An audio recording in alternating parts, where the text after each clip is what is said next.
Hello students, good morning everyone. आज के इस वीडियो में हम क्लास 9th की एक poem the road not taken written by Robert Frost पढ़ेंगे। This poem is taken from our English book Beehive. इस पोइम को जब आप पढ़ेंगे और समझेंगे तो आपको यह एहसास होगा कि आज की यह कविता डायरेक्टली रिलेटेड है, कनेक्टेड है हमारी लाइफ से, हम सब की लाइफ से। सभी स्टूडेंट्स एक ऐसी ही सिचुएशन से गुजरते हैं जो पोएम में मेंशन्ड है अपने करियर को लेकर। What to select and what not to select. इस कविता की गहराई को समझने का प्रयास कीजिए। 10th करने के बाद आपके पास भी करियर ऑप्शंस उपलब्ध होंगे।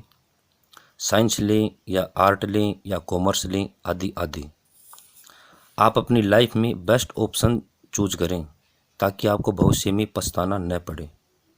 यह कविता हमें ऐसी ही सिचुएशन के बारे में बताती है, क्योंकि हमारी लाइफ में कई बार ऐसा होता है कि हमारे सामने अनेक ऑप्शंस होते हैं और हम कंफ्यूज हो जाते हैं कि किस ऑप्शन को चूज करें। इस पोएम में कवि एक जंगल से गुजर रहा होता है। चलते चलते वह एक ऐसे स्थान पर पहुंच जाता है जहां उसका रास्ता दो रास्तों में विभाजित हो जाता है।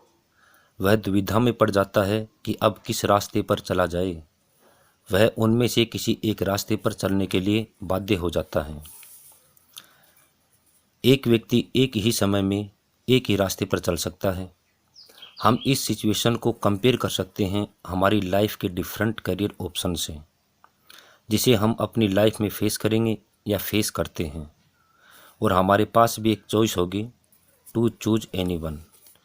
कवि हमें यह मैसेज देना चाहते हैं, इस कविता के माध्यम से यह बताना चाहते हैं कि हमारा फ्यूचर हमारे प्रेजेंट पर डिपेंड है।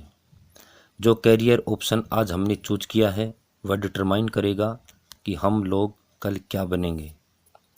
इसलिए हमें बड़े सावधान होकर ऑप्शन चूज करना चाहिए, क्योंकि हमारे पास ये प्रिविलेज नहीं है कि हम लोग अपने पास्ट में वापस जाकर उस ऑप्शन को चूज करें जो हमने छोड़ दिया था। फर्स्ट स्टैंजा में पोइट कहते हैं कि एक येलो कलर फॉरेस्ट था जिसमें दो रास्ते अलग अलग डायरेक्शंस में जा रहे थे। इस पोएम में जंगल को येलो फॉरेस्ट कहा गया है क्योंकि ऑटम का सीजन था और पेड़ पौधों के पत्ते येलो कलर में चेंज हो गए थे।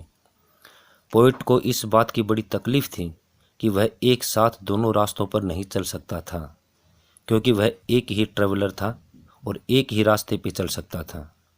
काफ़ी देर खड़ा रहा और सोचता रहा कि वह किस रास्ते पर जाए।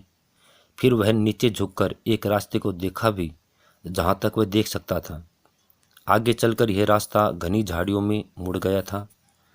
फिर कवि ने दूसरा रास्ता लेने का निर्णय किया जिस पर घास उगी हुई थी, जो इस बात का संकेत करती थी कि इस रास्ते पर बहुत कम लोगों ने सफ़र किया था। पोइट यह डिसाइड नहीं कर पा रहा था कि उसकी लाइफ के लिए बेस्ट रास्ता कौन सा है। पोइट ने उस रास्ते को सेलेक्ट किया जो ग्रासी था, यानी कि जिस रास्ते पर घास उगी हुई थी, जिसे ज़्यादा लोगों ने यूज नहीं किया था।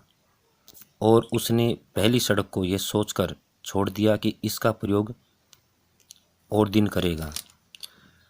यह सिलेक्शन पोइट के बारे में बताता है कि वह एक साहसिक व्यक्ति है जिसे चैलेंज पसंद है, क्योंकि कवि ने उस रास्ते को चूज किया जिसे शायद किसी ने चूज नहीं किया था या फिर बहुत कम लोगों ने उस रास्ते पर सफ़र किया था। परंतु जब वह कुछ दूर गया तो उसे डाउट होने लगा कि क्या उसने ठीक चयन किया था। कवि तब भी कंफ्यूज था अपने डिसीजन को लेकर, और यह एक ह्यूमन नेचर भी है, क्योंकि हम लोग हमेशा ही कंफ्यूज रहते हैं। What is right, what is not right, what to do, what not to do and how to do. बहुत सारे कन्फ्यूजन्स रहते हैं दिमाग में। शायद अधिक अच्छा होता यदि उसने पहली सड़क ली होती, इस प्रकार कवि अब विचार करता है।